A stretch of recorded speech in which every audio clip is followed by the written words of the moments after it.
Hello guys, welcome back to my YouTube channel. मैं प्रमोद फिर से एक बार आपके साथ बहुत इंपॉर्टेंट डिस्कशन करने आया हूँ। आज कल ही जो सीएमए फाउंडेशन का रिजल्ट आया है, उसके बाद मुझे बहुत से स्टूडेंट के टेक्स्ट मैसेज आए कि सर हमें सीएमए इंटर में कैसे कि कौन से सब्जेक्ट है, किस तरह से प्रिपेयर करना है, प्लानिंग क्या रहनी चाहिए, सारा डिस्कशन आप एक बार एक वीडियो शॉर्ट वीडियो में करो। उसके वजह से ही मैंने ये रिकमेंडेड वीडियो आपको मैं प्रोवाइड कर रहा हूँ। तो इस वीडियो में मैंने ट्राई किया है कि जो भी आपके बेसिक से बेसिक क्वेश्चंस है उसको मैं सॉल्व कर सकूँ, और इसमें मैंने क्वेश्चन भी बनाए और उसके साथ साथ आपके जो भी क्वेश्चन है उसका आंसर भी देने की कोशिश की है। अगर फिर भी आपको कोई डाउट्स रहेगा, फिर भी आपको कोई क्वेश्चंस रहेंगे, तो मैंने व्हाट्सअप नंबर भी यहाँ पर दिया है 9890519483। ये मेरा व्हाट्सअप नंबर है, आप उस पर टेक्स्ट मैसेज कर सकते हो या व्हाट्सअप कर सकते हो, मैं वहाँ पर आपको रिप्लाई करूँगा। So guys, first of all congratulation to all of you. चलो देखते हैं सीएमए में आप रजिस्ट्रेशन किस तरह से कर पाएंगे या सीएमए प्रोग्राम में आप किस तरह से इनरोल कर पाते हैं। So first of all, how to register CMA inter course. सबसे इम्पोर्टेंट और सबसे मेन क्वेश्चन है कि आप सीएमए इंटर के लिए कब रजिस्टर कर पाते हो या कब रजिस्टर कर सकते हो। तो after passing CMA foundation exam आपको सीएमए इंटर में रजिस्ट्रेशन मिल जाता है, आप रजिस्टर कर सकते हो, वहाँ पर आपको कोई भी प्रॉब्लम नहीं होगी। उसके साथ साथ जो भी ग्रेजुएशन कंप्लीट किए वाले स्टूडेंट है, कोई इंजीनियर फील्ड से, कोई बीकॉम से, कोई बीबी, सारे ग्रेजुएट कोर्स जो भी कंप्लीट किए वाले स्टूडेंट्स है वो भी सीएमए कोर्स में रजिस्ट्रेशन कर सकता है। सीएमए इंटर लेवल के लिए डायरेक्ट एंट्री के थ्रू आपको कोई भी यहाँ पर सीएमए फाउंडेशन की एग्ज़ाम देने की ज़रूरत नहीं होती है, आपको वो एग्जाम्शन मिल जाता है। उसके साथ साथ आपको कौन सी वेबसाइट पर आपको क्लिक करना है जहाँ पर आप सीएमए के लिए रजिस्टर कर सकते हो, तो आप वेबसाइट जो है www.icami.in पर आप जाकर रजिस्ट्रेशन आपका कर सकते हो। सर, मेरा एक बेसिक क्वेश्चन है कि रजिस्ट्रेशन फ़ीस क्या रहने वाली है। आपको बता दूँ, सीएमए इंटर के लिए आपकी जो रजिस्ट्रेशन फ़ीस है वो 20,000 रुपीज़ है। इससे अलावा कोई एक्स्ट्रा चार्जेस है क्या सर जो हमें पे करना होता है? कोई भी एक्स्ट्रा चार्जेस नहीं है। सर सुनो, हम क्या इसमें इंस्टॉलमेंट में पेमेंट कर सकते हैं क्या? बिल्कुल, आप 2 इंस्टॉलमेंट में पेमेंट कर सकते हो, और आपको जो ग्रेस पीरियड दिया जाता है इंस्टॉलमेंट पेमेंट के लिए, अगर आपने 50% पेमेंट आज किया और उसके साथ साथ आपको 1 मंथ का गैप दिया जाता है नेक्स्ट पेमेंट के लिए, तो आपको इंस्टॉलमेंट भी यहाँ पर अलाउ की जाती है। सर, और एक क्वेश्चन, हम सीएमए फाउंडेशन पास हो चुके हैं और हम सीएमए इंटर को रजिस्ट्रेशन करना चाहते हैं, तो आप बिल्कुल कर सकते हो।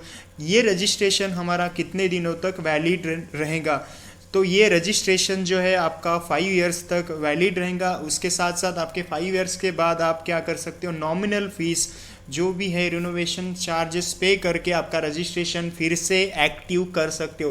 गाइज, यहाँ पर मैंने ट्राई किया कि जो भी रजिस्ट्रेशन से रिलेटेड क्वेरीज है उसको सॉल्व करने की कोशिश करो। मैं इसके ऊपर और डिटेल में एक वीडियो आपको शेयर करने वाला हूँ प्रैक्टिकल वे में कि रजिस्ट्रेशन किस तरह से करते हैं। Okay guys, next important part, CMA inter syllabus क्या है, सीएमए इंटर में कैसे कौन से सब्जेक्ट होते हैं और क्या सीएमए इंटर में, आप थोड़ा सा हमें डिटेल में बताओ। सीएमए इंटर में बेसिकली 2 ग्रुप होते हैं, ग्रुप 1 एंड ग्रुप 2। अभी तक हमने फाउंडेशन एग्ज़ाम दी है और फाउंडेशन एग्ज़ाम में आपने देखा होगा कि बेसिकली 4 सब्जेक्ट थे और 4 सब्जेक्ट भी मल्टीपल चॉइस पेपर आपने लिखे हैं। बट यहाँ पर आपको सीएमए इंटर लेवल पर यहाँ पर जो भी पेपर है ग्रुप वाइज डिवाइड होंगे, ग्रुप 1 एंड ग्रुप 2। सर यहाँ पर तो अपने पेपर नंबर 5 लिखा, पेपर नंबर 1 होना चाहिए था। देखो यहाँ पर जो पेपर नंबर 5 लिखा है मैंने, बिकॉज ऑलरेडी आपने पेपर 1 2 3 4 दे चुके हो। इसका मतलब हमारे सीएमए में क्या होता है कि कंटिन्यूअस रहता है, यानी कि आपका 12 नंबर का पेपर होने के बाद सीएमए फाइनल के लिए आपको फिर से 13 नंबर्स के पेपर से 20 नंबर के पेपर तक एग्ज़ाम देनी होती है। तो आपका ग्रुप 1 और ग्रुप 2 ऐसा डिवीज़न होता है। तो ग्रुप 1 में आपको बेसिकली जो सब्जेक्ट है वो इस तरह से है। ग्रुप 1 के paper number 5 financial accounting 100 marks का रहेगा आपका। उसके साथ साथ paper number 6 law ethics 100 marks का पेपर्स है। उसके साथ साथ paper number 7 direct tax once again 100 marks. उसके बाद कॉस्ट अकाउंटिंग 100 मार्क्स का पेपर है। सबसे इम्पॉर्टेंट सीएमए में कॉस्ट अकाउंटिंग का ही पेपर होता है। उसके बाद operation management and strategic managements 100 mark का पेपर होता है। ऑपरेशन मैनेजमेंट ये 70 मार्क का पेपर होता है और स्ट्रैटेजिक मैनेजमेंट ये 30 मार्क्स का पेपर। आपको 2 पेपर आपको एक साथ ही दिए जाते हैं, बट 2 सब्जेक्ट आपको यहाँ पर स्टडी करने होते हैं। उसके बाद paper number 10 cost and management, accounting and financial management, इसको हम कॉस्ट एंड एफएम भी बोल सकते हैं। ये 100 मार्क्स का पेपर होता है और इसमें 2 सब्जेक्ट आपको क्या करना है, 2 सब्जेक्ट की स्टडी करनी है। फर्स्ट तो कॉस्टिंग की और दूसरा एफएम की यानी फाइनेंशियल मैनेजमेंट की। दोनों का भी वेटेज 50-50 मार्क का होता है। उसके बाद indirect taxation including custom. Indirect taxation ऐसा भारी यानी कि कुछ ऐसा भारी वर्ड नहीं है, बट इसको ही हम अगर बात करें शॉर्ट जीएसटी कह सकते हैं, गुड्स एंड सर्विस टैक्स का भी आपको यहाँ पर क्या करना पड़ेगा, एक पेपर है वो भी आपको स्टडी करना पड़ेगा। उसके बाद अकाउंट्स एंड ऑडिट्स, इसमें भी आपको सेम पेपर नंबर 12, इसमें आपको अकाउंट्स और ऑडिट्स 50-50 मार्क्स का वेटेज है और ये भी पेपर आपको क्या करना पड़ेगा, स्टडी करना पड़ेगा। अब थोड़ा सा बात कर लेते हैं इन डिटेल में कि आपके पेपर में मल्टीपल चॉइस क्वेश्चंस है तो वो किस तरह से है और कौन से पेपर में कितने मार्क्स के क्वेश्चंस है, या कौन से पेपर में आपके कितने मार्क्स का यहाँ पर पेपर कवर होने वाला है, ये मैं आपको डिस्कस करने वाला हूँ। देखो आप अगर बात करें तो पेपर्स आपके यहाँ पर सेपरेट कर दिया मैंने। जो भी 25 मार्क्स के पेपर एमसीक्यू के पेपर है उसको मैंने सेपरेट कर दिया है, 28 मार्क्स के पेपर को मैंने सेपरेट कर दिया है। देखो आपको टोटल 5 पेपर्स लिखने हैं जिसमें 25 मार्क्स के मल्टीपल चॉइस क्वेश्चन होते हैं। उसमें फाइनेंशियल अकाउंटिंग 100 मार्क्स में से आपको 25 मार्क्स का मल्टीपल चॉइस क्वेश्चन आपको दिए जाता है। लॉ एंड इथिक्स में अगेन 25 मार्क्स के मल्टीपल चॉइस क्वेश्चंस जो ग्रुप 1 में 7 नंबर का पेपर है। उसके बाद डायरेक्ट टैक्सेशन 100 मार्क का पेपर है, उसमें भी 25 मार्क्स के आपको एमसीक्यू लिखने होते हैं। उसके बाद आपको क्या करना है, जो भी इनडायरेक्ट टैक्स है उसमें भी फिर से 25 मार्क्स के आपके क्या रहेंगे, मल्टीपल चॉइस क्वेश्चन रहने वाले। अब बात करते हैं 28 मार्क्स किन पेपर्स में है। देखो operation and management and strategic management लिख रहे हैं आप, तो उस सिचुएशन में आपको 28 मार्क्स के आपको एमसीक्यू रहने वाले हैं। उसके साथ साथ कॉस्ट एंड फाइनेंशियल मैनेजमेंट, उसमें भी आपको 28 मार्क्स के एमसीक्यू रहने वाले हैं। और कंपनी अकाउंट्स एंड ऑडिट में भी आपको 100 में से 28 मार्क्स के एमसीक्यू रहने वाले हैं, वो भी आपको ध्यान में रखना है। उसके बाद मल्टीपल चॉइस क्वेश्चन जो होते हैं उसकी किस तरह से आपको क्वेश्चंस पूछे जाते हैं। देखो choose the most appropriate, first type का क्वेश्चन जो होता है उसमें 10 मार्क्स और 6 मार्क्स, जैसे मैंने पेपर ग्रुप वाइज में लास्ट साइड में दिखाया उस तरह से ये सेट किया जाता है। तो फर्स्ट जो क्वेश्चन रहेगा आपका, फर्स्ट क्वेश्चन में choose the most appropriate one from following sentence, 10 marks के लिए रहेगा। अगर आप कॉस्टिंग एफएम और ओएम या आप अकाउंट्स का पेपर रख रहे हो, अकाउंट्स और ऑडिट्स का, तो उस सिचुएशन में आपका 6 मार्क का ये क्वेश्चन आपके बनेंगे। उसके बाद मैच द फॉलोइंग, यानी कि 2 टेबल दिए जाएंगे, उसमें मैच द फॉलोइंग आपको करना होगा, उसके लिए भी 5 मार्क्स। और ये जो बाकी वाले पेपर है उसके लिए 4 मार्क्स का एमसीक्यू आपको दिया जाता है। उसके बाद फिल इन द ब्लैंक्स, जो भी है फिलिंग द ब्लैंक्स के लिए 5 मार्क्स का अगेन यहाँ पर क्या किया जाता है, क्वेश्चन दिए जाते हैं। और उसके बाद आपको जो ओएम एंड जो अकाउंट्स एंड ऑडिट और कॉस्ट एंड एफएम है उसके लिए भी 4 मार्क्स का है। उसके बाद आपको और एक मल्टीपल चॉइस क्वेश्चन दिया जाता है, उसमें स्टेट विथ रीज़न, आपको यहाँ पर ट्रू एंड फॉल्स लिखना है विथ रीज़न, कि आपने ट्रू लिखा तो क्यों लिखा है, फॉल्स लिखा तो क्यों लिखा है, उसके लिए भी same 5 and 4 marks. Guys I hope यहाँ तक आपको अच्छे से समझ में आया होगा। अब हम थोड़ा सा आगे जाएंगे, इसमें से और डिटेल डिस्कशन करेंगे इस पर। पासिंग डिटेल, सर सुनो, आपने अभी तक सब्जेक्ट बताए, ग्रुप 1 बताया, ग्रुप 1 में 4 सब्जेक्ट होते हैं, ग्रुप 2 में भी 4 सब्जेक्ट होते हैं। अब हमें ये थोड़ा सा डिस्कशन करो कि हमें अगर ग्रुप 1 पास करना है तो हमने चारों पेपर का कैलकुलेशन किया तो टोटल 400 मार्क्स हो रहे। अब हमें ये बताओ कि हमें मिनिमम सब्जेक्ट वाइज अगर अपने आप को क्लियर करना है तो 100 में से कितने मार्क लाने होंगे। अगर आपको सब्जेक्ट वाइज अपने आप को क्लियर करना है तो मिनिमम आपको क्या करना पड़ेगा, 40 आउट ऑफ 100 मार्क्स आपको यहाँ पर लाने होंगे। उसके साथ साथ अगर हम बात करें minimum marks to clear single group, अगर आपको सिंगल ग्रुप क्लियर करना है तो उस सिचुएशन में आपको 200 आउट ऑफ 400 मार्क्स यहाँ पर लाने होंगे। और एक यहाँ पर आपका डाउट है, सर मेरे को ना एक सब्जेक्ट में 39 मार्क्स आए और दूसरे सब्जेक्ट में मेरे को ना 210 टोटल स्कोर हो रहा है, तो मैं उस सिचुएशन में पास हो जाऊंगा क्या? बिल्कुल नहीं। आपको फर्स्ट वाली जो कंडीशन है वो कंडीशन 40 मार्क्स इस सब्जेक्ट की फुलफिल, यानी कि आपको हर सब्जेक्ट में 40 मार्क्स चाहिए ही चाहिए, और आपको ओवरऑल स्कोर ग्रुप को क्लियर करने के लिए 200 मार्क्स चाहिए होते हैं आउट ऑफ 400 से। उसके बाद आप बोथ ग्रुप कर रहे हो तो बोथ ग्रुप में मिनिमम मार्क्स आपको कितने लाने हैं? 400 आउट ऑफ 800 मार्क्स से आपको मिनिमम 400 मार्क्स यानी कि 400 स्कोर करना है। उसके बाद और एक इम्पॉर्टेंट सेट ऑफ आपको मिलता है। वो कैसे मिलता है? देखो, मैंने एक ग्रुप दिया, ग्रुप 1 दिया, उसमें 188 आया और कंडीशन मैंने फर्स्ट वाली जो 40 मार्क्स की है वो मैंने फुलफिल कर दी, और उसके साथ साथ मैंने सेकंड ग्रुप भी दिया था, उसमें भी मुझे 220 मार्क्स मिले। तो मेरा टोटल स्कोर हो रहा है यहाँ पर 400 हो गया। टोटल स्कोर मेरा 400 हो गया है, 408 मार्क्स मेरा टोटल स्कोर हो गया। तो उस सिचुएशन में सर क्या मैं बोथ ग्रुप पास हूँ?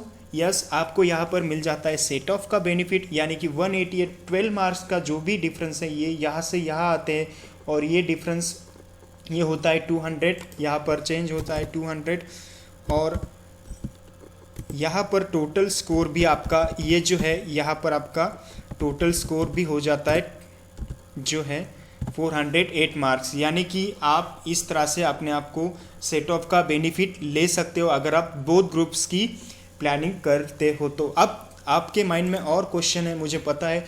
अब एग्ज़ाम प्लानिंग एंड स्ट्रैटेजी कैसी रहनी चाहिए? अगर आप सिंगल ग्रुप प्रिपेयर कर रहे हो तो कैसे करना है, और आप बोथ ग्रुप कर रहे हो तो किस तरह से आपको प्रिपेयर करना है? देखो, अगर आप सिंगल ग्रुप कर रहे हो तो ग्रुप 1 की if you are giving single group यानी कि ग्रुप 1 दे रहे हो तो आपके क्लासेस जो है वो क्लासेस आपको एंड ऑफ जनवरी तक ख़त्म करने यानी कि कंप्लीट करने हैं। उसके बाद क्या करना है? उसके बाद आपको जनवरी से जनवरी, फेब, मार्च, अप्रैल, मई, जून, ये 4 महीने तक आपको कंटिन्यूअस रिवीजन कंप्लीट करना है, और आपको एग्ज़ाम के लिए जो भी हमारे जून में एग्ज़ाम होंगी उसके लिए हमें अपीयर होना है। उसके बाद अगर आप बोथ ग्रुप देने वाले हो तो बोथ ग्रुप के लिए थोड़ा सा टाइम कम होता है, मगर मैं यहाँ पर डिस्कस करूँगा कि आपको कैसे कंप्लीट करना है।